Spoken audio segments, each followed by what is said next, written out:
Welcome to the Amplify Her Mayoral Forum. I'm Anika Michelle, founding member and director of marketing for Amplify Her.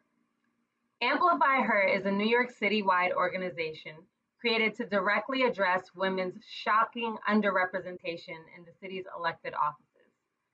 To support women running for office, Amplify Her recruits committed volunteers, registers new voters, and builds the power of those who are often neglected by status quo politics.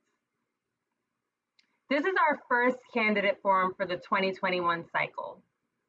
We're beginning with the mayoral race because although cities across the country have been electing women to the office of mayor for literally the past 100 years, New York City, as progressive as we may believe it is, has never had a woman mayor. It is worth noting that there are currently no women in citywide office, and 76% of council members are men. Women are 52% of New Yorkers, so we are here to change this system. We're excited to introduce you to 4 extraordinary women running for mayor: Diane Morales, Catherine Garcia, Brigadier General Lori Sutton, MD, and Wiley. The questions we'll be asking over the next hour and a half were submitted by audience members, and we encourage candidates to be as specific as possible with their answers. Post your reactions on social media using the Amplify Her and She's Running hashtags. Following this forum, Amplify Her will circulate a straw poll using ranked choice voting to attendees to get your thoughts on who should be the next mayor of NYC. Now, let's begin with the candidate's opening statement. Diane Morales, you are up first. I got into this race over a year ago because someone like me has never been reflected in citywide office. And while the need for change was clear to me then, living through the intersection of the COVID pandemic with the racial and the economic pandemics that predate it makes it a moral imperative for us to fundamentally shift how we operate and how we lead New York City. I believe it's time for us to throw out the old playbook and have the courage to build something new that honors those essential frontline workers who made it possible for our city to continue operating and for so many of us to work safely from home. I think we do that by recognizing and orienting our policies towards prioritizing everyone's ability to live in dignity and provide for their families. And ultimately, we all benefit from that because we can't build a new city if we follow the old rules. Thank you. Thank you. Catherine Garcia, you are up next. Thank you. Thank you to all of you. And to Amplify Her, I am thrilled to actually be on an all-women's panel. Not that I ever find any of the guys boring, but this is a real moment in time to have women step up into leadership roles in the city of New York. The closest we got was Ruth Messenger several decades ago. And women lead differently. Women lead by bringing together teams and really staying focused on what our values are and where we want to take the city. I was born and raised in Brooklyn in the 70s and 80s, and it was a very different city then. And in many ways, one we don't want to return to. I did not actually ever believe I could take the subway after 8 o'clock at night until about like 1995. You always had a car service number in your back pocket to get home at night. And I raised my children here and I was adopted. So I have a little bit of a different story, as were my 2 other siblings who are on the older side. And then they had 2 more. I don't know why they kept going, but they did. And so I come from a mixed race family. So the dinner table was always very diverse. As one of my little nieces said, that she didn't know that there were places where there were just white people, that there were always multi-ethnic, multiracial people in her life. Thank you. Thank you, Catherine. And next up, Lori Sutton.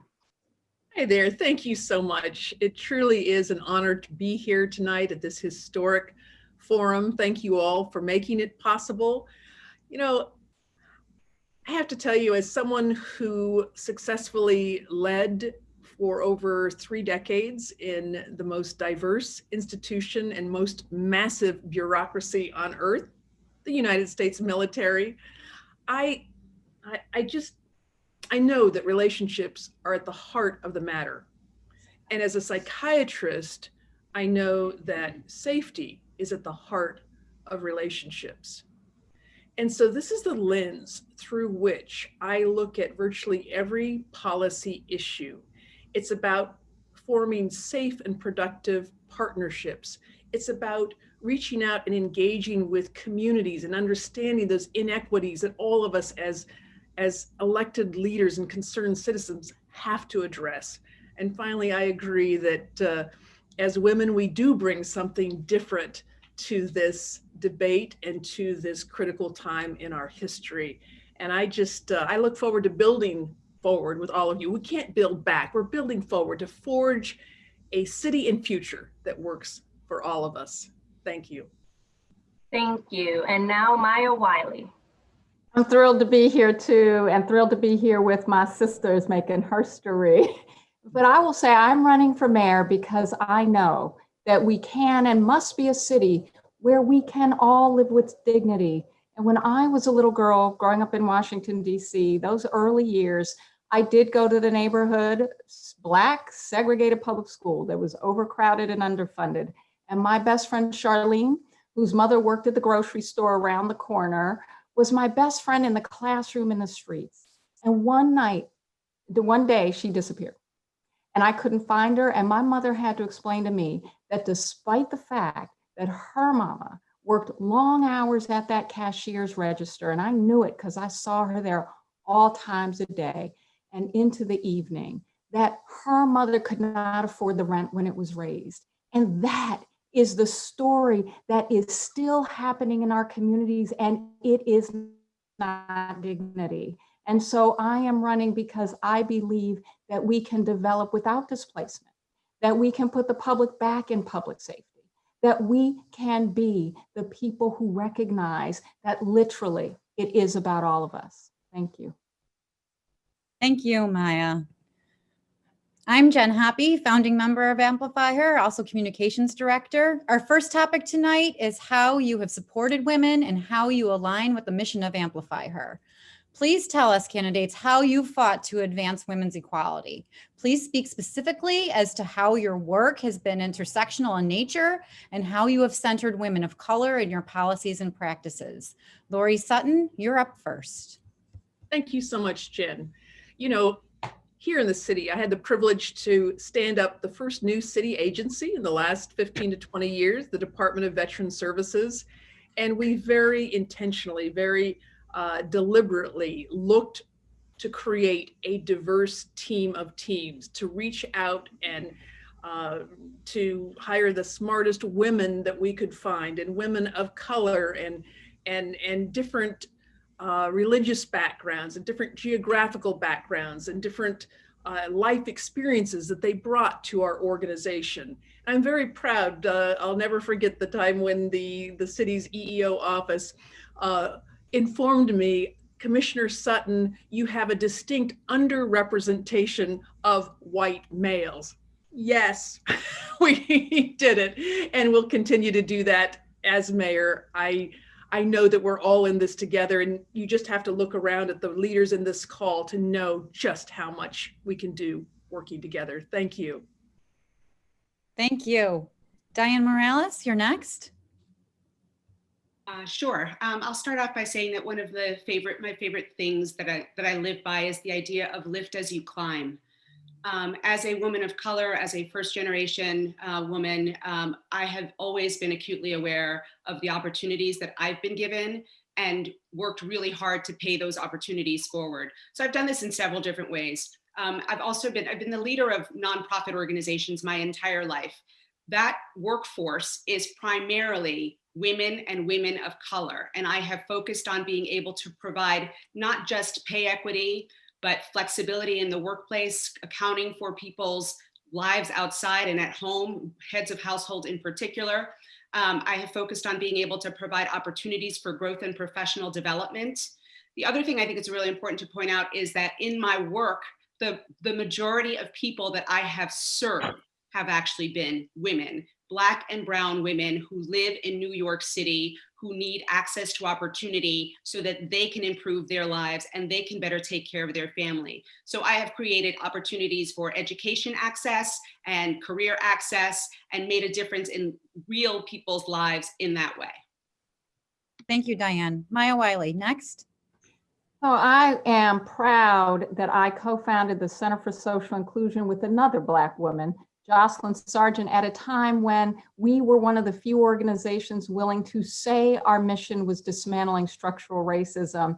And what we learned through that, of course, was how we do intersectionality. Look at the fact that it's about all of us. And like Diane, I absolutely agree. We led with women of color, partnering with women of color on the ground to do transformational policy work. But when I was entered City Hall as the first Black woman to be a counsel to a New York City mayor, I brought with me a Black woman who I had been mentoring through the Center for Social Inclusion and who I encouraged to go to CPD, an important national organization focusing on issues we care about. And I brought her in as my deputy. But we also found out quickly, I was the senior woman of color in the administration, and we had all these young women of color struggling to figure out how to get their leadership recognized. So we started having brown bags in City Hall. And some of my most important relationships were formulated just being someone who could convene women of color in the administration in terms of how we support and mentor each other into that pipeline. And the last thing I will say, and it wasn't the only thing, is we had this antiquated commission on women's issues. Well, I was proud to transform it into a commission on gender equity to more fully express on all our sectional issues. Catherine Garcia, you're up next. Thank you. And I'm very proud of the work I did in the organizations I have led. As you may know, both the Department of Environmental Protection as well as the Department of Sanitation are highly male dominated. I think maybe in sanitation is about 98% men. We worked very hard to recruit women to be sanitation workers, which is tough to get them to take the test because it's a great job for women. And along with that was about promoting and making sure that we had pay equity for the senior executives within the Department of Sanitation who were women and that they were being paid the same. And I got the pleasure of promoting the first 4-star woman at the Department of Sanitation. I got to promote quite a few 1s and 2s, but to be able to do the first 4-star was really unusual, to say the least. Thank you all. The next question is, how have you supported women running for office, and how are women represented on your campaign leadership and staff? Maya, we'll start with you this time. Well, I'm very proud that my campaign manager is a Black woman, Maya Rupert, who is amazing, and that we have built a women-centered team, including our attorney, our campaign finance attorney is a Black woman, and our finance director is a Black woman, and that we're continuing to build that team, and women are a very central part of it. But I will also say, that one thing that was so important to me was co-chairing the campaign for ranked choice voting, because I honestly believe it is a way that enables more non-traditional candidates that look like us on this panel, who are not traditional candidates and haven't run for elected office before, have more opportunity with ranked choice voting. And I'm very proud of that. Catherine Garcia. Thank you, Maya. Catherine Garcia, you're next. Thank you. And so we are putting together the team. The campaign manager is a woman. The treasurer is a woman. The attorney is a woman. Having women on the team is critical to me, and making sure that there are both opportunities and also just the voice of women as we put together our policy positions, as we put together our strategy going forward. We want to make sure that everyone is at the table, because we so often are not. And I agree with Maya. I think ranked choice voting really gives people an opportunity to throw their hat in the ring. As one person once told me, men get asked once, like, you should really run for office. It usually takes women about 5 times having people ask them whether or not they would be willing to run for office before we throw our hat in the ring. So if this opens the door to more women running across the spectrum, think it will be a huge success. Thank you. Finally, in this section of questions, Lori Sutton. Thanks so much. Let me just start out by saying that really one of the highlights of my professional life was to work with great women in the administration like Maya, like Catherine, and so many others. Such a diverse team and really united to work under tough conditions, but to get really big things done. In terms of supporting women for elected office, I was so privileged to serve as a veteran surrogate for Hillary 4 years ago. And that really opened my eyes to the kinds of issues, it's one thing to read about it or to hear it and, about it on the television, but to actually see the slings and arrows and the mud and just the muck that women candidates tend to get. And so I try to contribute to as many women candidates as I can. I've been so proud of certainly Kamala most recently and at the highest levels, and I look forward to continuing that as we go forward, because politics as usual won't cut it. We got to put a woman in charge at every opportunity. And my mistake, Diane Morales, you're actually ending this section. Thank you. No worries, Jen, thank you. So to the question of supporting women candidates, I've been a strong supporter of women candidates, particularly women of color. I was one of the sort of people who supported AOC during her first run before it was cool to support AOC. I also actually had the opportunity to meet Marty when we co-hosted a fundraiser for Tiffany Caban for Queen's DA. So focusing on and supporting women and women of color has always been a really, really important thing to me. As for my team, my finance director, my treasurer, who has been what I call my ride or die, we've worked together for over 10 years, is a woman of color. And I also have another ride or die who's been with me for several years as well in the role of my finance director. And quite frankly, a lot of the rest of my team is a hodgepodge group of volunteers, but all of my team is incredible. And there's a huge population of women, specifically LGBT women, who are also doing a lot of work to support this campaign. Thank you. Thank you so much, Diane. I'm Jenna Peguero, the Bronx Borough Director for Amplify Her. I just wanted to take a second to say it's an honor and a pleasure to share the virtual stage with you all this evening. Our next set of questions are related to our current reality, the COVID-19 pandemic. This first question is for you, Catherine Garcia. With the devastation on the economy and the budget shortfalls anticipated for several years to come, what will you do to ensure that we build back our city in a more equitable way that doesn't leave our most vulnerable and poorest communities behind? What will you do to prioritize working people rather than catering to Wall Street and predatory developers? Thank you for that question.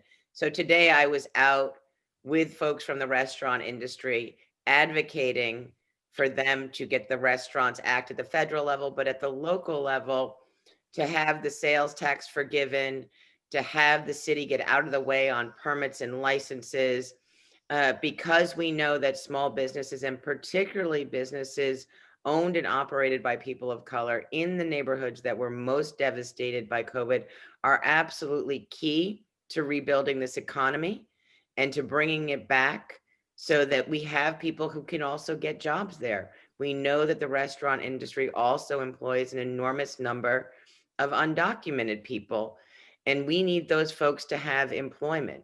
There's dignity in employment, and they need to pay the rent and be able to take care of their families.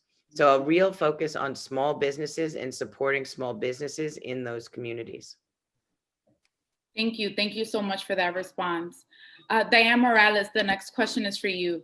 The pandemic has only worsened public transit budget woes. Due to the severe crises, the MTA is considering raising fares, cutting services, and increasing layouts for public transportation that could eliminate routes, crowd vehicles, and lengthen waits for riders. What will you do to keep New Yorkers in transit deserts connected if these cuts come to pass? Great question. So, you know, one of the things I'd say in response to that is that it's really important to make sure that we take care of the outer boroughs. The outer boroughs already struggle with the most difficult and challenging transportation issues, connectivity, interconnectedness. And so, you know, I think it's really important for us to prioritize that. I think we should actually be looking to increase express buses in particular for those communities so that they can have access.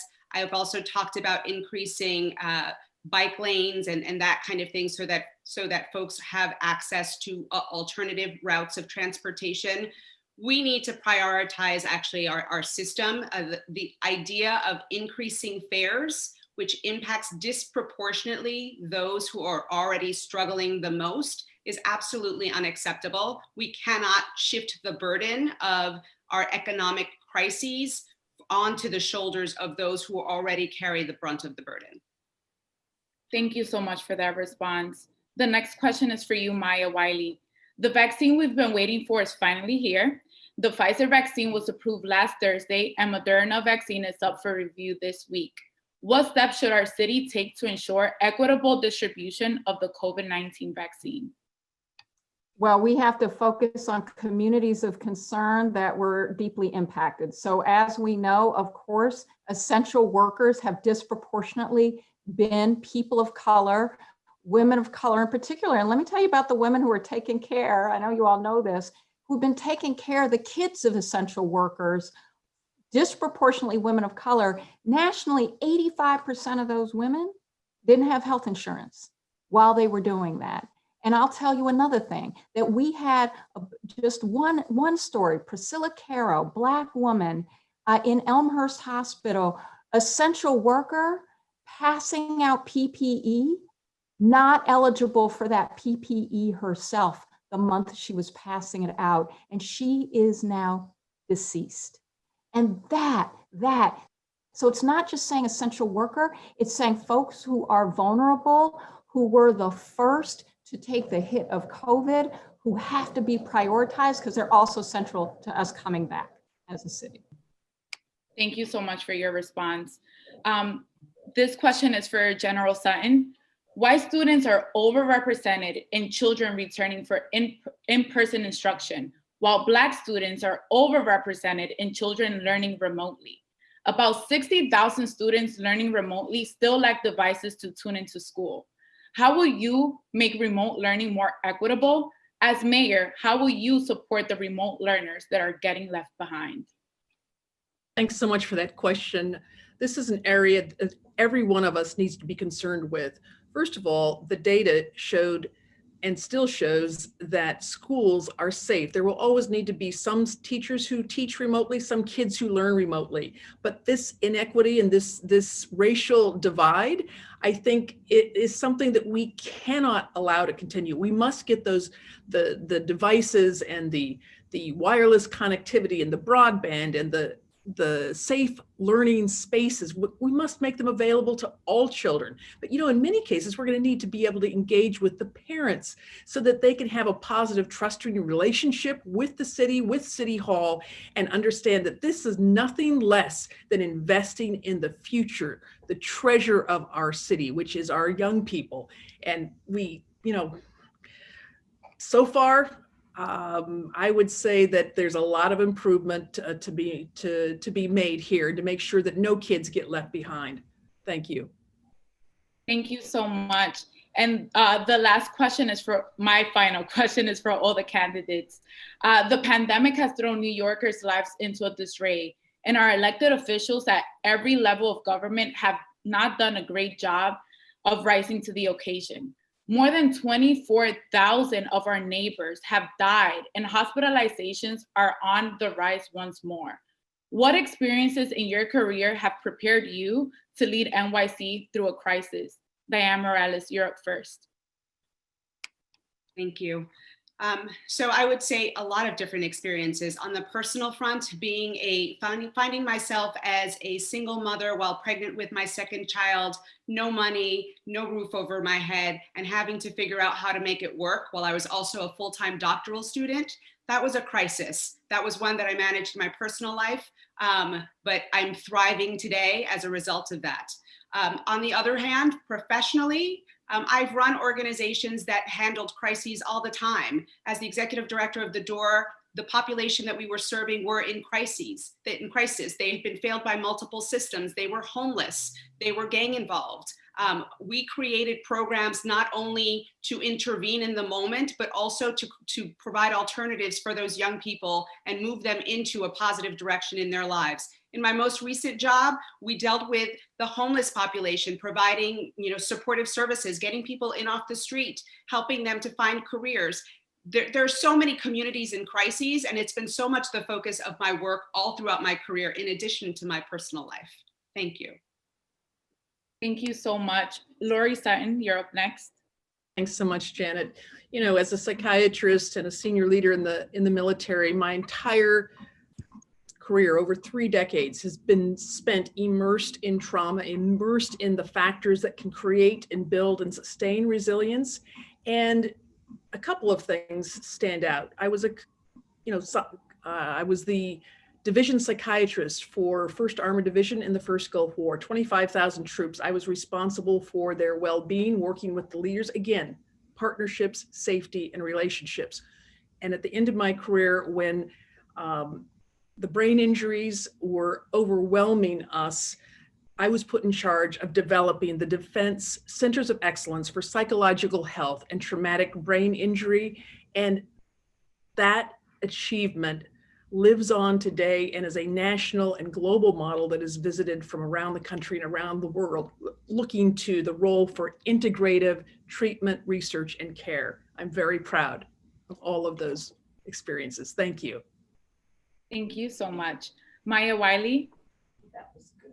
No, I could answer this question by telling everyone I founded the Center for Social Inclusion because of 9/11 and $21 billion coming to the city, and Chinatown and the Lower East Side getting cut out of the funding. I could tell you that we organized around Hurricane Katrina on equitable rebuilding post-Katrina, working and partnering with communities of color. I could tell you about the fact that I am grateful and proud that I got to show the city how to create free broadband for every single unit in Queensbridge houses, the only one that had it before COVID struck.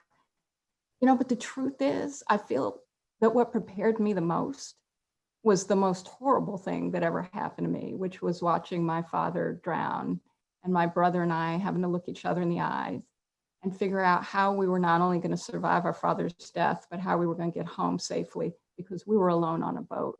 And what I have learned throughout my career, my life, is we have to listen and learn and lead in partnership. And that's what gets us out of hard times together. Thank you so much for sharing. Catherine Garcia. Thank you for that story, Maya.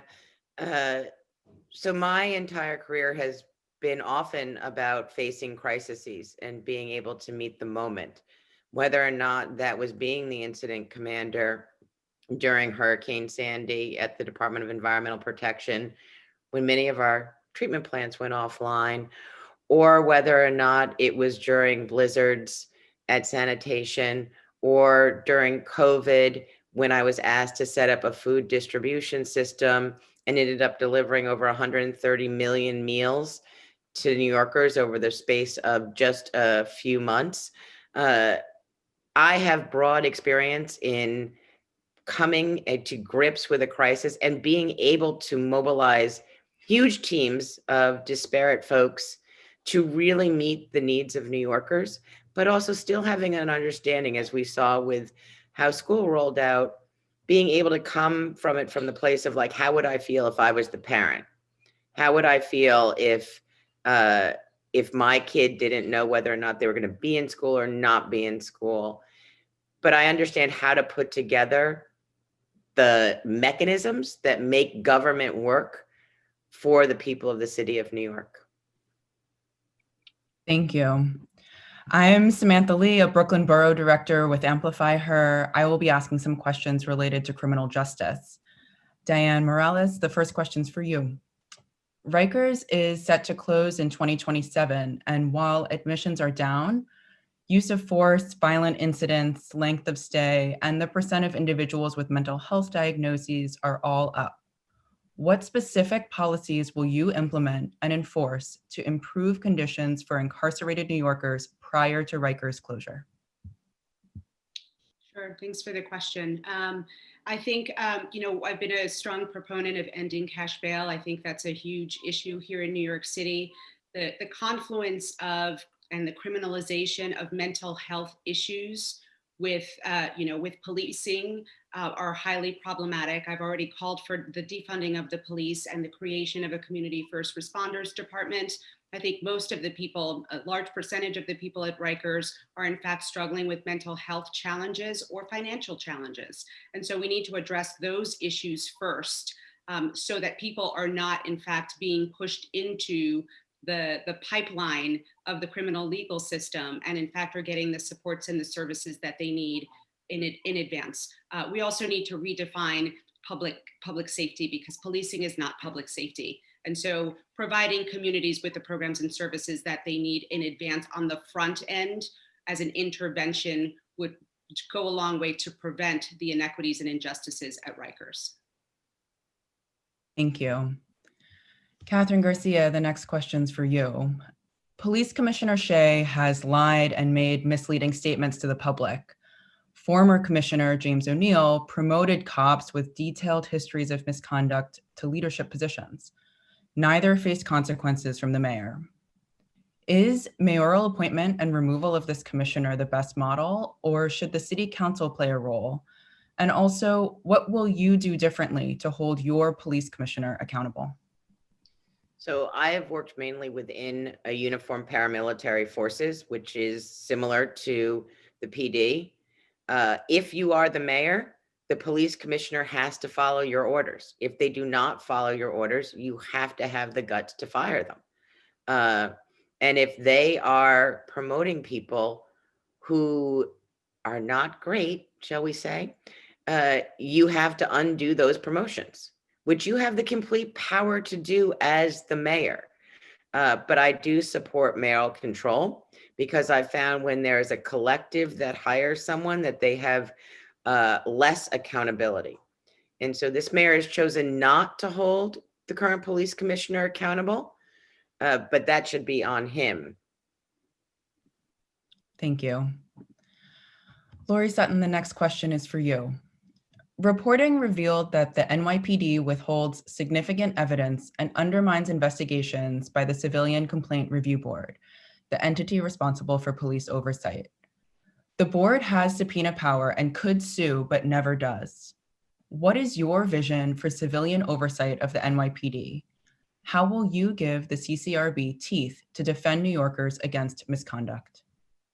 Well, I think it's important, first of all, to understand that police oversight involves more than the CCRB. The CCRB certainly responds to civilian complaints of police behavior that is either offensive or involves excessive use of force or is otherwise unacceptable. But the Internal Affairs Bureau within the agency, they're also responsible for an element of oversight, mainly on the criminal front, but also the Inspector General within the department.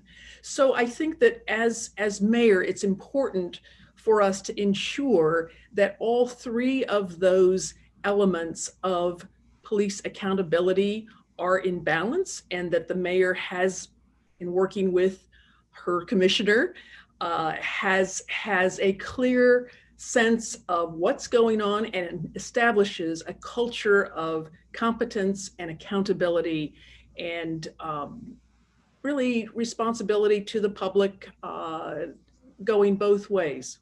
Thank you. Thank you. Maya Wiley, this question is for you.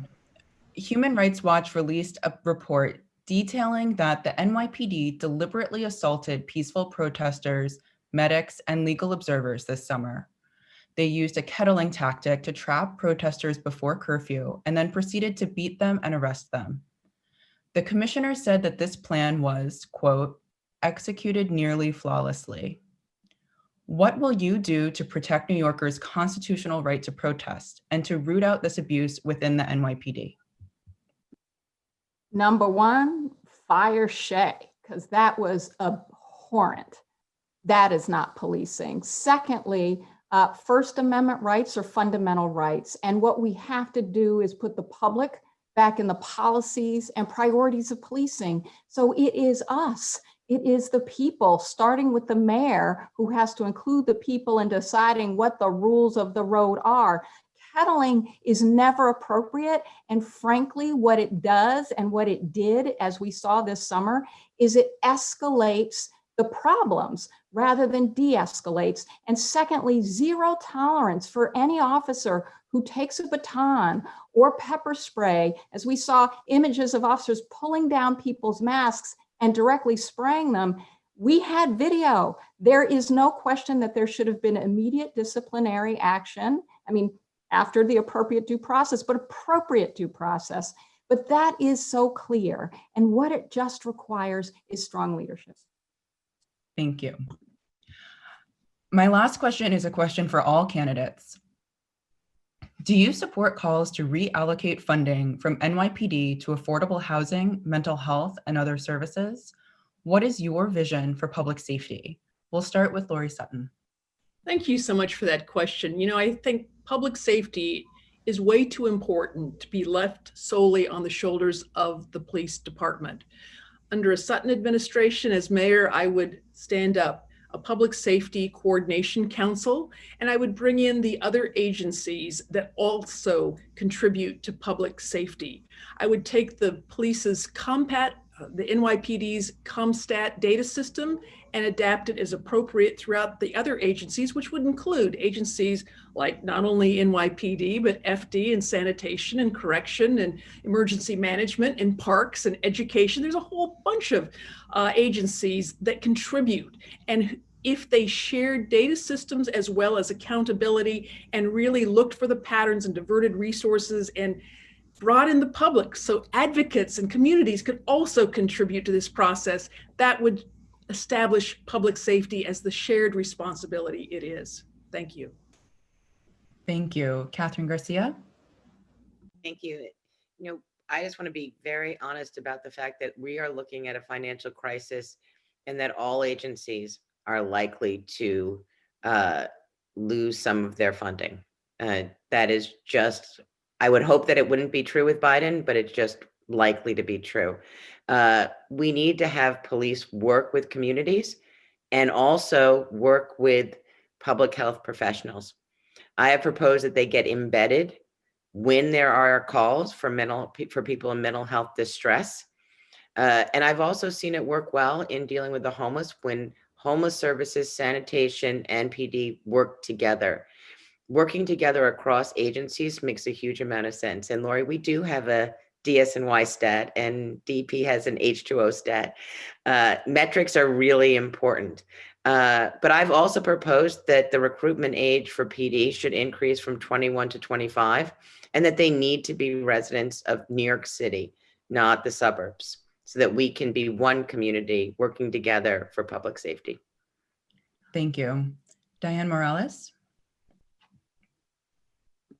Hi, I think I've already been very clear that I was the first mayoral candidate to call for defunding of the police, and I stand by that. I think we need to reclaim and redefine public safety, and that means to me that not only are we providing those services for people that they need at the point of intervention, but actually that we're trying to put things in place to prevent the challenges that so many communities face to begin with. So that means providing housing for everybody.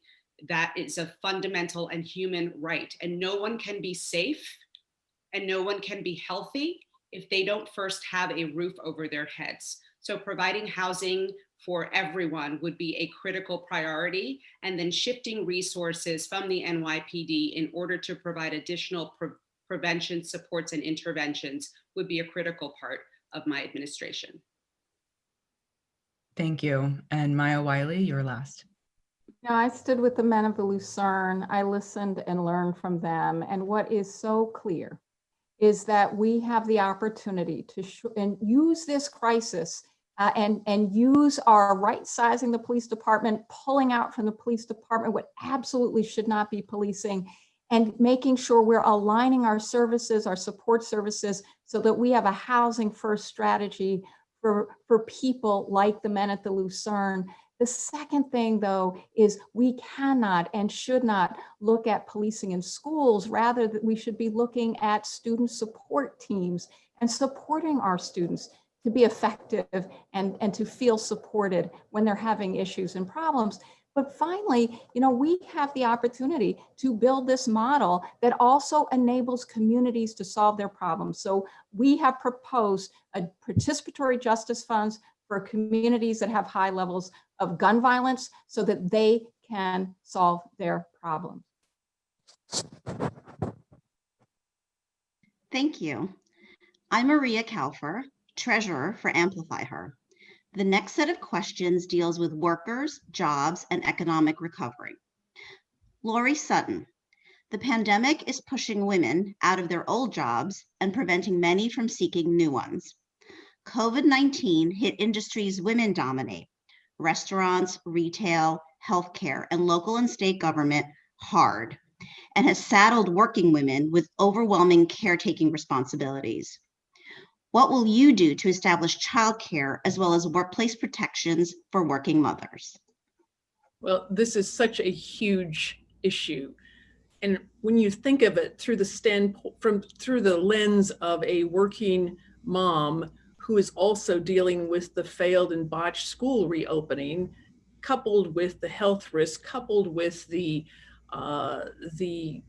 employment challenges as you describe, and there's no question, we have to develop public-private partnerships. We have to be able to provide healthcare that is developmentally appropriate, that is safe, that is accessible, and that also is provided as part of what it means to be an essential worker. And certainly for those single moms and dads, it's critical. One other thing I would say, any undocumented New Yorker who's worked as an essential worker during this time should get a path to citizenship immediately, single mom or dad, notwithstanding. Thank you.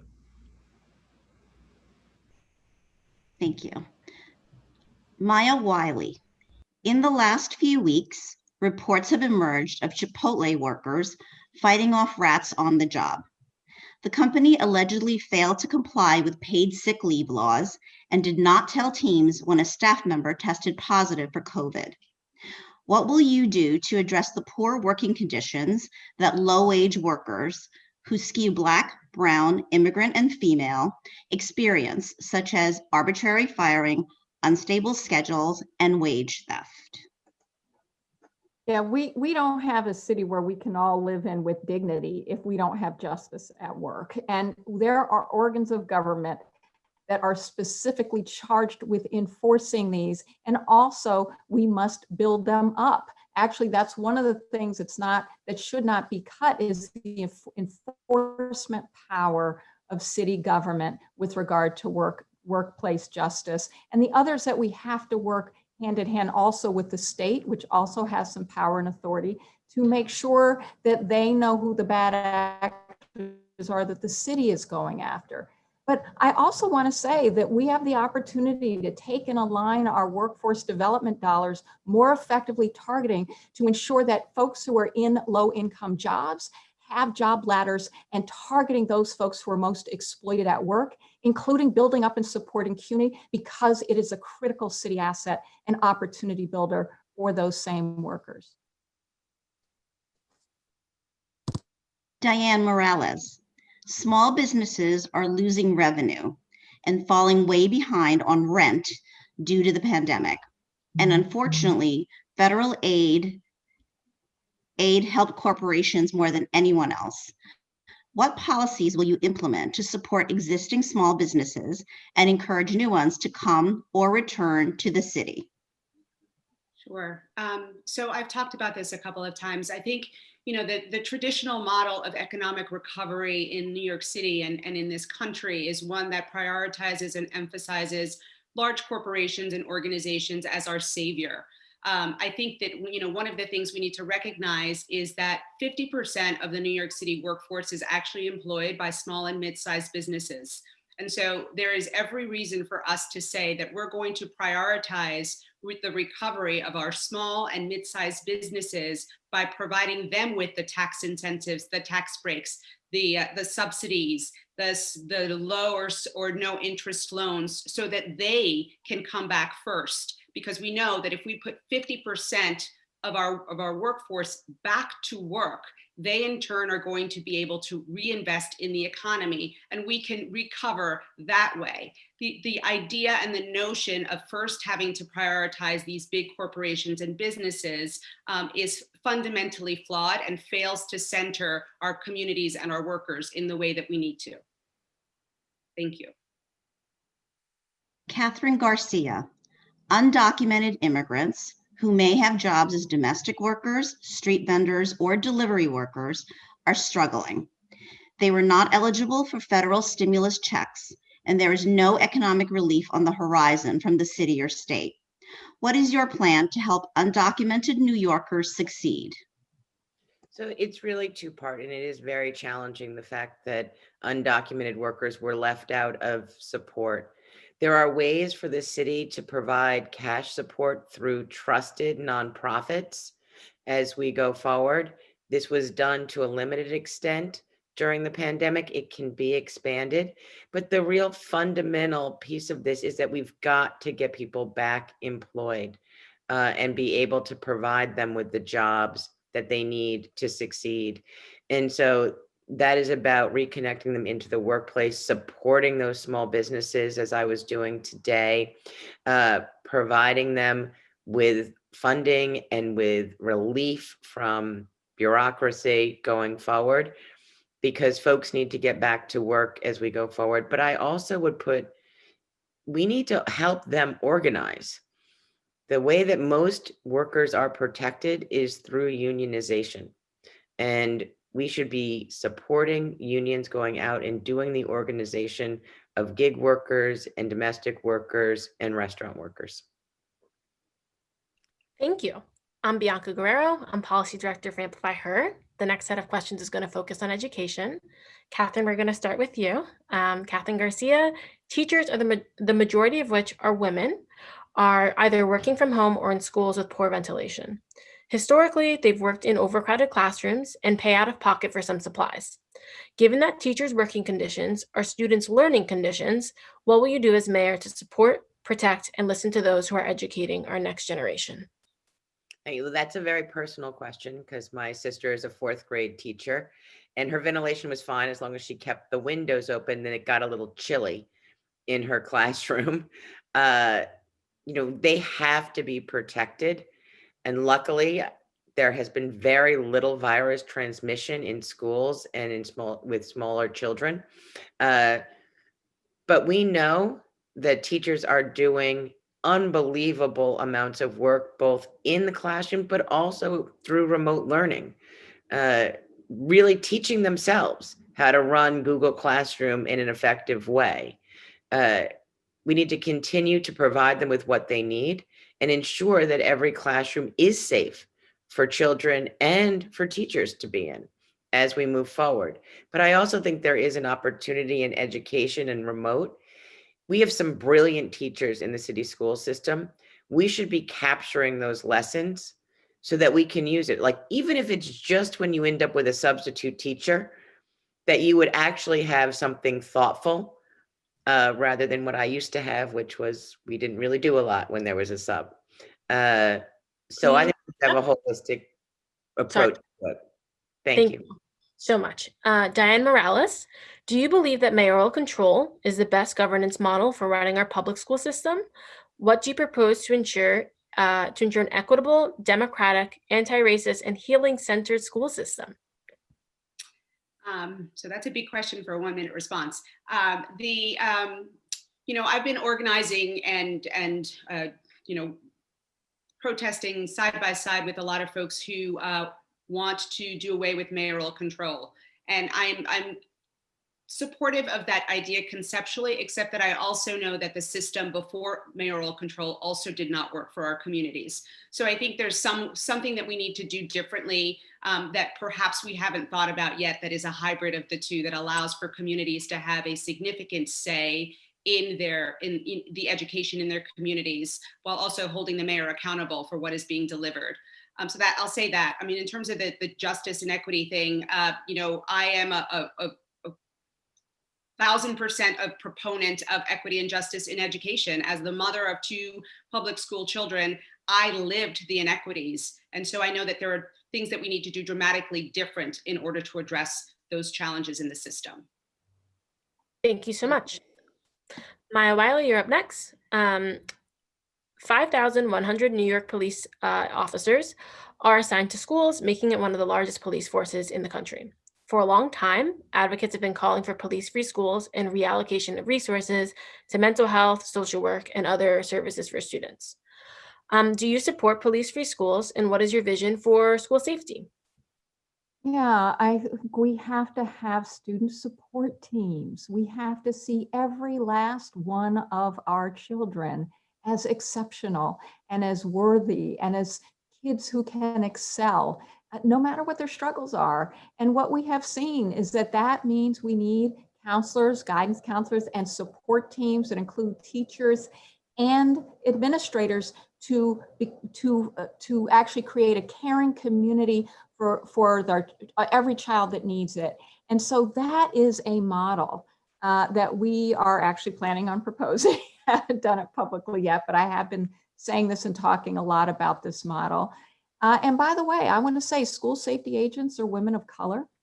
They are often low paid, and many of them have absolutely every desire and ability to be nurturing supports on student support teams. And we should look at them as resources, as well as for those who are not suited to the role, to help them and create career opportunities for them that are more appropriate. Thank you. Lori Sutton, CUNY propels almost 6 times as many low-income students into the middle class and beyond as all 8 Ivy League schools, plus Duke, MIT, Stanford, and Chicago combined. But its budget is under threat. How will you work with the governor to address underfunding of the CUNY system and keep our institutions affordable? Do you support Go ahead. Do you support restoring free tuition for all at CUNY? Thanks so much for that question, Bianca. I think that CUNY is an absolute gem for New York City. Its record for upward mobility and all the things that you described. I think that the cost for CUNY students is low, but I think it could be lower, particularly for the community colleges, which is where the city could work to enrich those experiences, but also to make those early years, the first 2 years, free. I also think that we could do a lot more to build incubators. There are some within the CUNY system, but more incubators, more partnerships with the private sector, apprenticeships, sponsorships, ways of working with housing, for example, and artists to be able to bring the programs that are within CUNY to the community, to the benefit of so many of the New Yorkers of color who benefit from CUNY's just incredibly, including formerly incarcerated. It's just an absolute gem, and I would do everything to protect and strengthen CUNY in our city. Thank you, Lori. The next set of questions relate to housing in New York City. And Lori, we're going to start with you again. The number of NYCHD units with lead paint and kids under 6 is on track to reach 20,000. Every year, we see reports of NYCHD residents living with mold and poor ventilation and without heat. What is your plan to return dignity to these New Yorkers' living conditions? And what will you do differently than past administrations which have buried issues under the rug? Well, I think, first of all, we have to start by telling the truth. Much time was lost in this administration by not knowing what the truth was. And I just commend my fellow candidate, Catherine, for your work and all that you have done to help the situation at NYCHA. But I think, for example, the fact that we allowed the feds to get away without putting a single penny, the disinvestment in public housing. Keep in mind that NYCHA used to be the crown jewel in the nation of public housing. And now that President-elect Biden and Kamala Harris are coming into office, I think that's one of the areas where we have to absolutely prioritize and find ways of partnering, once again, with the private sector, but to bring these conditions back to scale. They are inhumane and unconscionable, and I would do everything in my power as mayor to fix them. Thank you.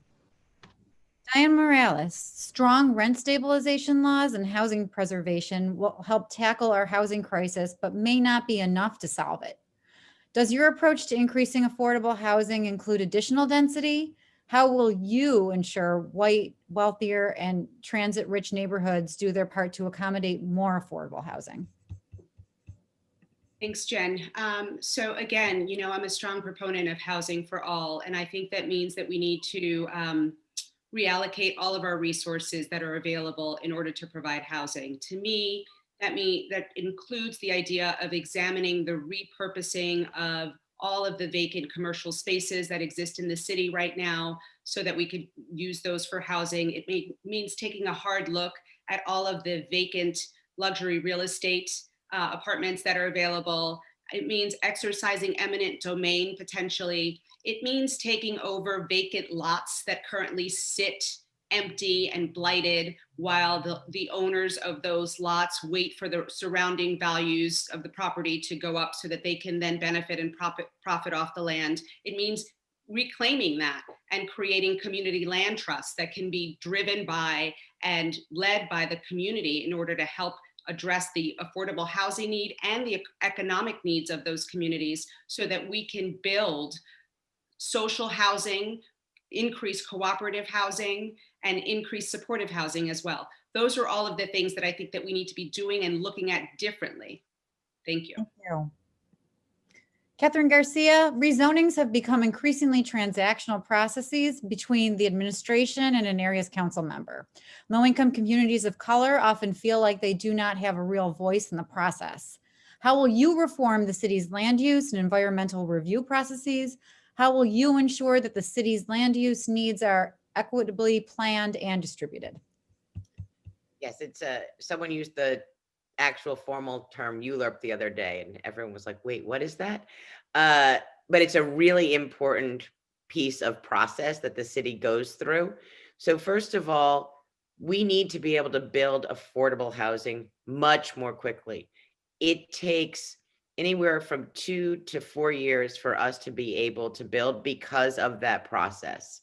It needs to be streamlined to allow that to happen quickly because those are families who could have a home. We need to look at planning from a citywide level to make sure that everyone is bearing both the positive and the negatives of living in the city. And I have the unique experience of trying to site a sanitation garage in Manhattan. It's still not there, you'll notice.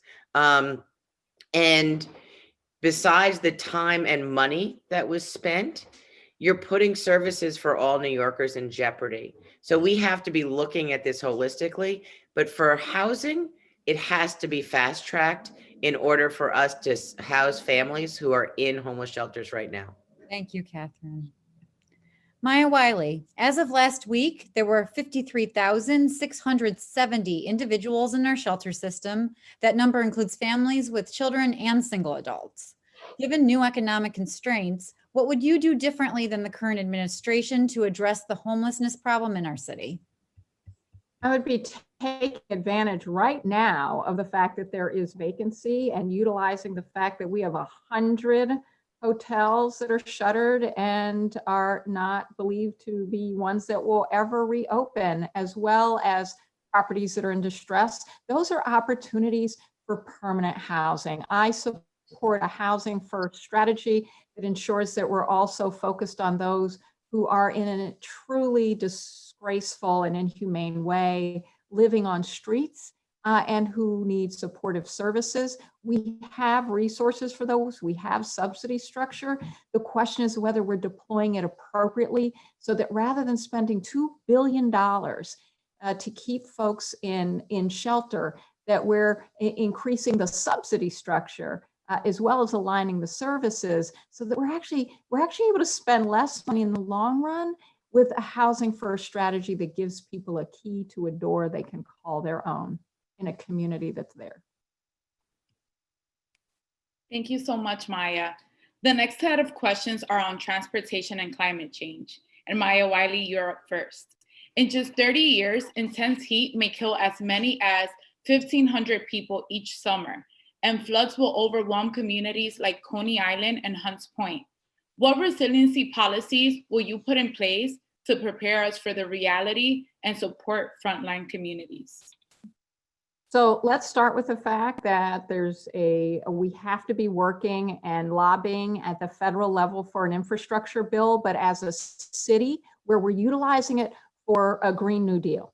And where what we're doing is creating resiliency models, particularly in communities that are the least resilient and the last to get support typically from government, and who at the same time need jobs, so that we're also using that as an economic recovery strategy that is equitable and fair for our communities.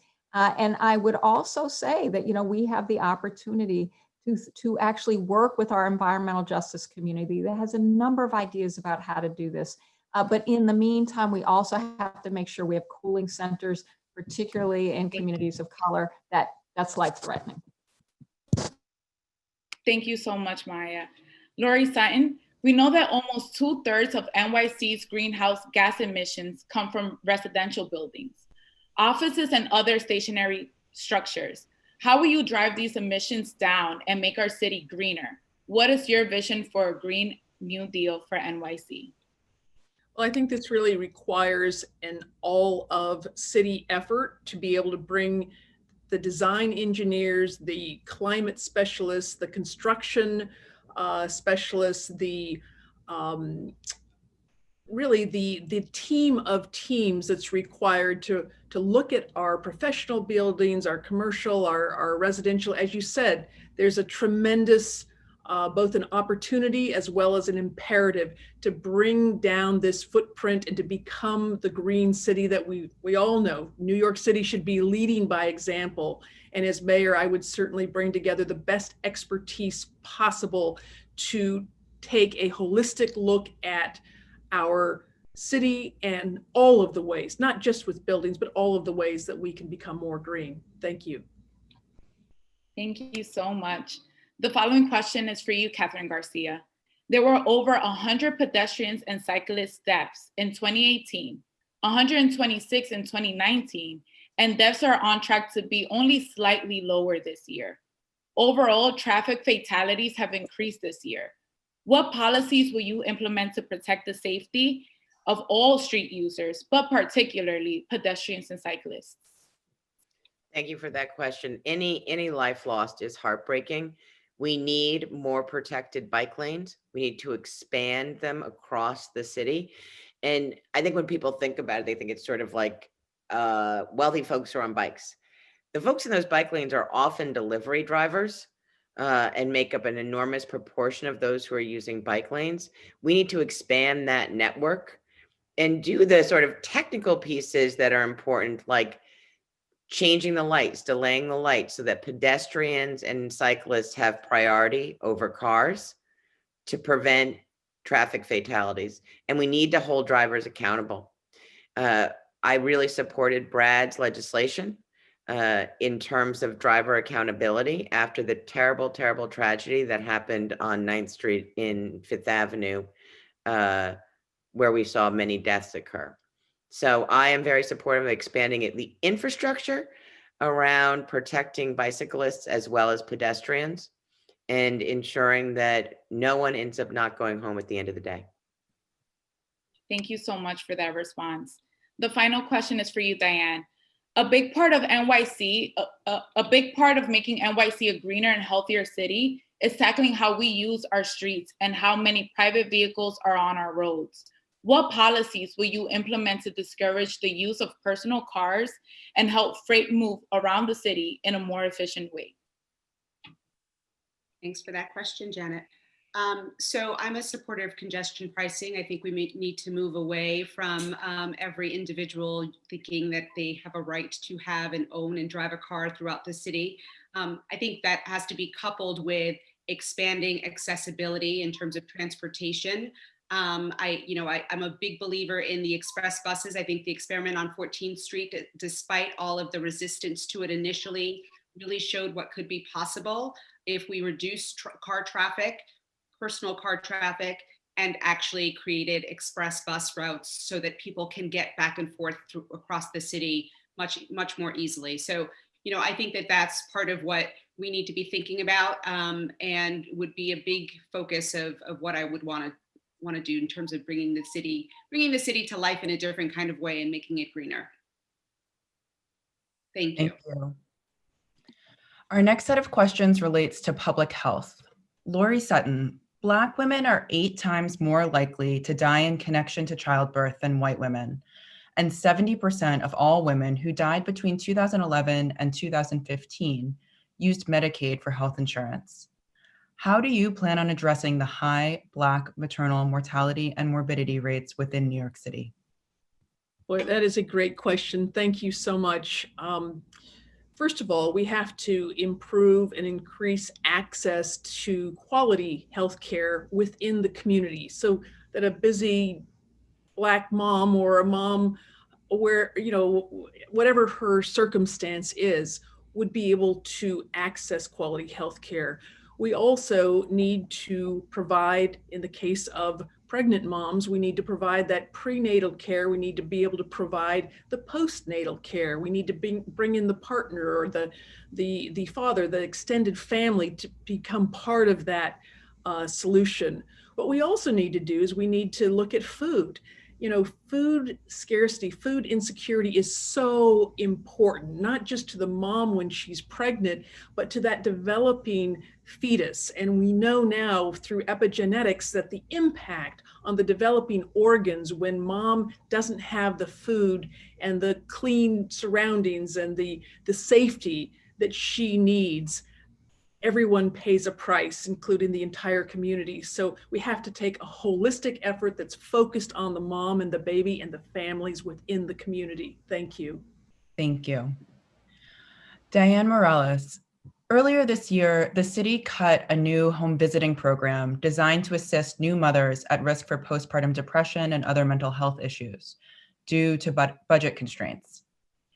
1 in 5 women during or after pregnancy suffer from mental health ailments like depression, anxiety, bipolar disorder, or obsessive compulsive disorder. As mayor, how will you support and prioritize new parents? Thanks, Samantha. So I think, this is an interesting question because the issues that you're talking about are the presenting issues or the symptoms. There are so many things that actually lead up to and result in women in particular suffering from all of these issues. And, I think we need to think about taking a holistic approach to addressing those things, a preventative approach, all of the different social determinants of health that have an impact on women's conditions, wages, housing, access to healthcare, racism in all of the above systems. I think that we also need to expand dramatically the availability of and access to mental health services, but we can't just stop there. We also have to do it through a culturally competent and racially sensitive lens. We have to understand that there are factors and things that impact the lives of women of color differently than their white counterparts. And we have to be prepared to address those intersectional issues where they arise. Thank you. Thank you. Catherine Garcia, New York City's mental health crisis is intertwined with its criminal justice system.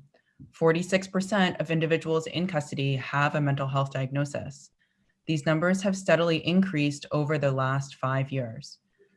How will your approach to mental health services be different from the status quo, and what are your priorities in this area? Thank you for that question. And I actually think that we may be facing many mental health crises in all levels coming out of COVID just due to the overwhelming trauma.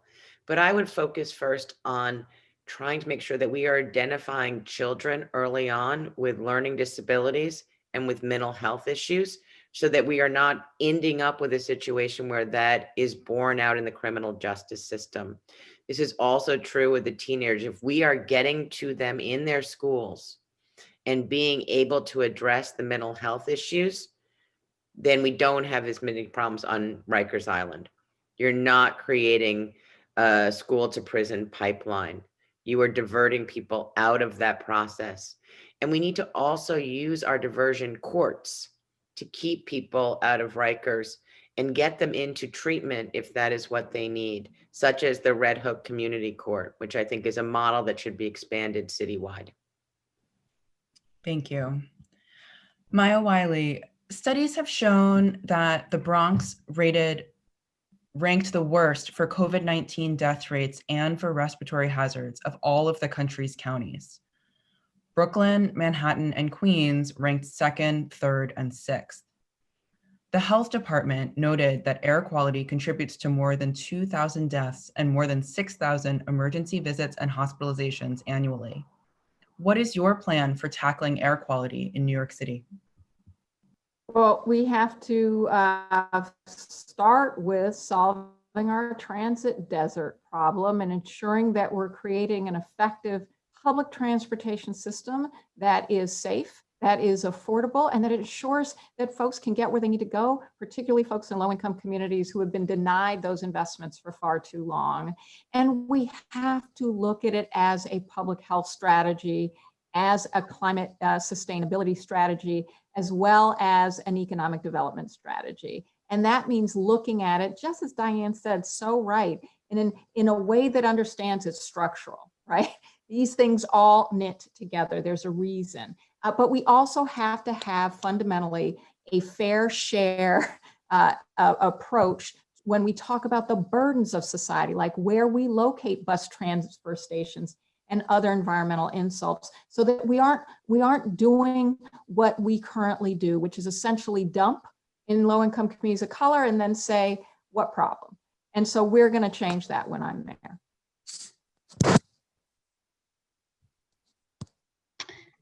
Okay, thank you. The next topic is the city's budget and management. We'd like to hear from all candidates on these questions. There is a $3.8 billion budget gap for the next fiscal year, and another $3 billion gap for fiscal year 23 and fiscal year 24. Given that federal aid is not guaranteed, how will you address these budget gaps? We'll start with you, Maya Wiley. So first of all, we start by recognizing that we have to call all of our folks to the table and ask everyone to put on the table what they can. And yes, for folks who have resources, that means resources. For folks who have know-how, that means their know-how. It is a way in which we say it is incumbent upon all of us to recover. And so, yes, I do think that means going to Albany for more tax dollars. That does mean things like a vacancy tax, but it also means recognizing that this city, while we will go through a budget cut process, that it will be a moral process. And we will prioritize what serves and supports our folks. We will cut fat, not bone, like policing will stay on the table. It will not avoid those cuts. And then we will invest in ways that recover our people, which is our most precious thing that we have in the city. Thank you, Ms. Wiley. Lori Sutton, you're next. Thank you so much. Boy, the next mayor is really, as Catherine said, walking into a shit show, and it's going to take every fiber of moral fortitude, as Maya alluded to. This really is a values imperative.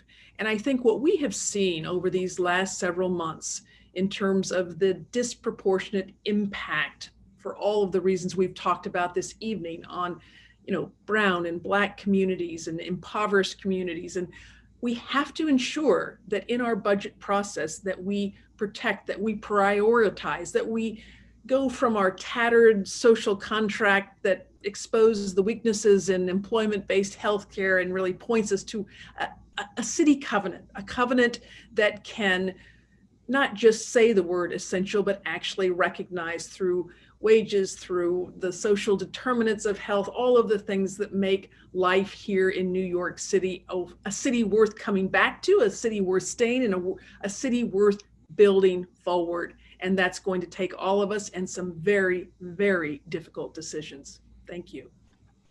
Thank you. Diane Morales? Thanks, Maria. So, I think it is true that we're going to be facing a budget deficit. It is also true that we are still one of the richest cities in the world. So I think it's important for us to start with what we have and what we can control. And that involves a severe sort of reallocation of the resources to be prioritized and focused on supporting and helping our communities that need it the most recover. I think that has to be first, and it's a non-negotiable. I think part of that also involves getting other stakeholders at the table and making people put some skin in the game. Folks that have we all have something to gain from the city recovering. So I think that's key. The final thing I'll say is that it also involves working with the new supermajority that's heading to Albany. The state has to recognize that where New York City goes, so too goes the state. So we all need to work together on this. Thank you. Thank you. Catherine Garcia? I agree that we need to bring everyone together, the private sector, the cultural sector, labor unions, and really dig into this. This is what we did in the 70s. Everyone came to the table and put some skin in the game. But there are some practical things we can do in addition to that. We should be refinancing all of our debt right now. Interest rates are basically at zero. We should reconstitute labor management productivity committees with real targets for savings. And then we can share those with labor, but those have generated money in the past. But we are going to have to be very nimble with government. And one of the things we saw as we switched into the world of COVID is there were a lot of things that we streamlined over weekends or over days in terms of how do you process an application for SNAP? How do you get information from the buildings department? All of these things can be made more efficient without impacting the services for the people that one of us will serve. Thank you. Our next question we'd like you all to answer is, what are your top 3 budget priorities? This time, we'll begin with Diane Morales.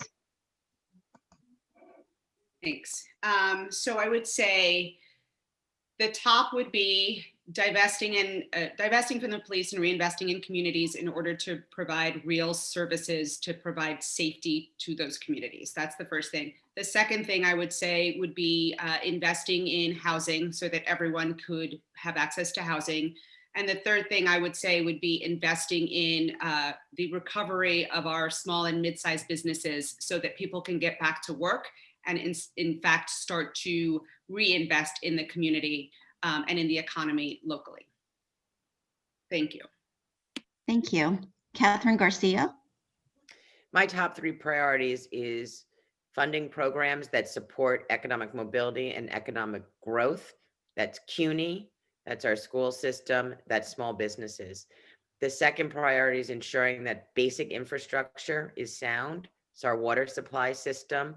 It's ensuring that sanitation is doing their job and that parks are in good shape. And the third is climate change.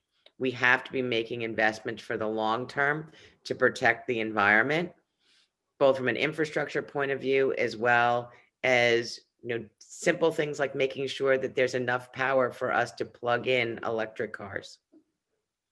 Okay, thanks so much. Lori Sutton? My overarching priorities, I mentioned at the beginning, safety and relationships. When it comes to safety and public safety, I mentioned the Coordination Council for Public Safety that broadens and shares the burden including the 8 agencies integrated and led by the mayor's office, and also including advocates in the community. But there are also other elements of safety. You know, it's important to realize that New York City, we remain the #1 global terrorism target, and we have to be prepared. Cyber terrorism, we saw this week, private sector, Google was down for a while, and everyone wonders, you know, is this the one? Well, we know enough to know that they're every single day, and we as the public sector, as the city government, we have to be able to develop those partnerships and those exercises in public health, in cybersecurity, in climate change, in all of the above, so that we can be ready for whatever comes our way. Thank you. And Maya Wiley. So I struggle with this question because I know we all get to do more than 3 things when we become mayor. But I'm just going to say it starts with dignity. And one of the things we're doing is listening now to communities around what and how that means we prioritize. Because one of the things I will do differently as mayor is, while I have ideas and while I agree it has to be housing, it has to be healthcare. We have 600,000 people without health insurance. It has to be those fundamental things that helps us take care of ourselves and our families, gets us back to work. But it is our people who need to have the ability to weigh in our priorities. And that's why we're having people's assemblies. That's why I hope that we can get more of you coming to them and having this very discussion, because we listen and learn and lead in partnership. Thank you so much. So for our final topic, we're going to address campaign finance by asking each of you if you're accepting donations from landlords and real estate developers, the police union, or Wall Street lobbyists. Please answer with a quick yes or no. And Catherine Garcia, we'll start with you. So I am accepting campaign donations from, Just yes or no. Just, oh, yes to real estate, no to unions. I don't even think I know what a Wall Street lobbyist is, but okay. Like a finance industry lobbyist. So I would accept money from Wall Street. Okay. Lori Sutton? Get to make. Yes and yes. I trust my ability to separate out the bad actors from those who really are there for the right reasons, investing in my ideas. Maya Wiley? No, the 3. No, no, no. Okay. Diane Morales? No. All right. Thank you so much. To close the forum, we'd like to invite each of you to speak about a substantive policy issue of your choice that the previous questions did not give you an opportunity to highlight. Maya Wiley, we're going to start with you.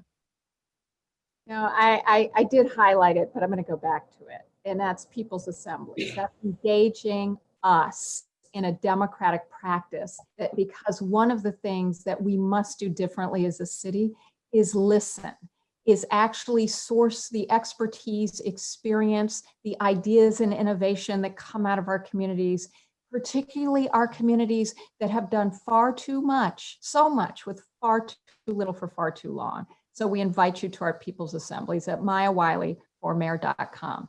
And you don't have to support me to participate. It's about democracy. Okay, thank you so much. Diane Morales, you're up next. Thanks, Bianca. You know, I guess the sort of headline for my campaign is that this is about what it means for us to be a collective and to take collective action and to build a new city, a new New York City together, and to make it the best of what is possible.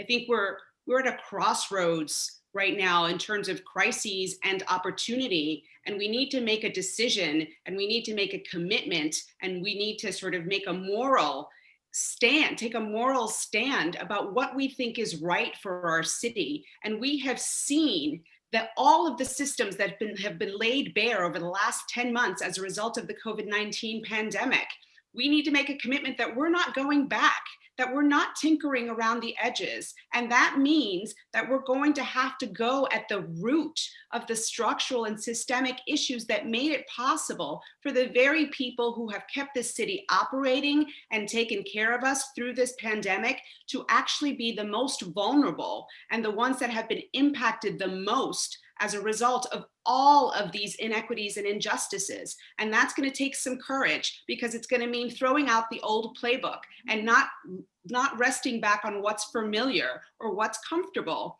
and actually doing things that we feel are new and a little risky, but in the long term will help contribute and build to a city that is actually more equitable and just for all of us. And I think that's the city that we deserve. I think that's the city that we talk about being and aspire to be. I think it's time for us to be that. Thank you.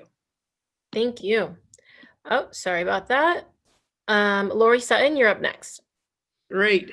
Well, let me just say this. The area that I'd like to address is the very reason that Amplify Her was established. I remember a year ago when I went to, seems quaint now, when we were able to actually gather in person and hear all of those great presentations and the ideas and the passion and the commitment from brown and black and Asian women and white women and all of us, all concerned about our city, all stepping up, getting skin in the game. But here's our challenge. Is, we are in a historic moment right now with four women, badass women leaders who are running for mayor of New York City. And we need to support each other. And I just want to thank you all with Amplify Her for bringing us together, because this is a very serious issue.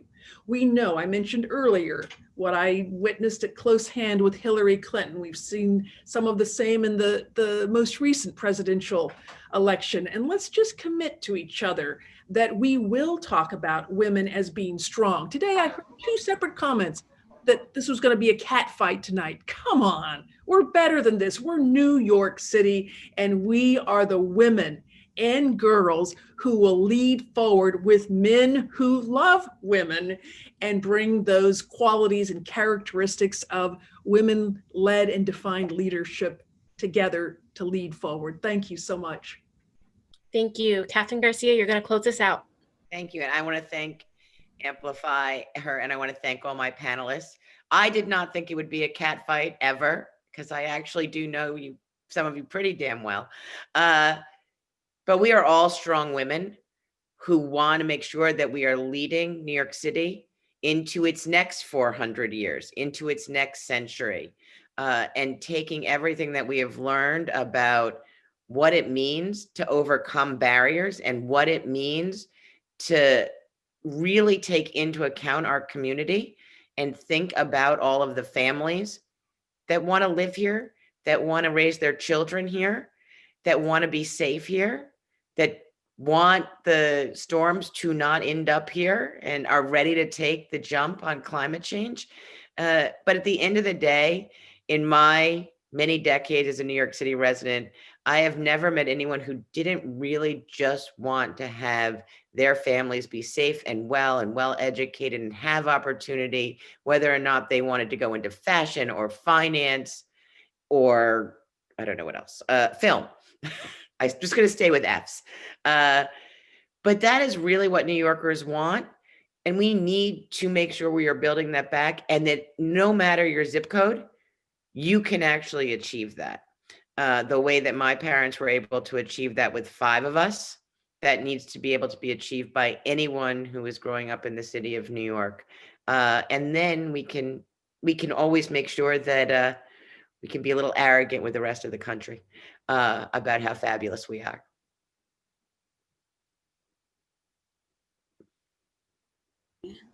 Awesome. Thank you so much, everyone. Let's do a virtual round of applause.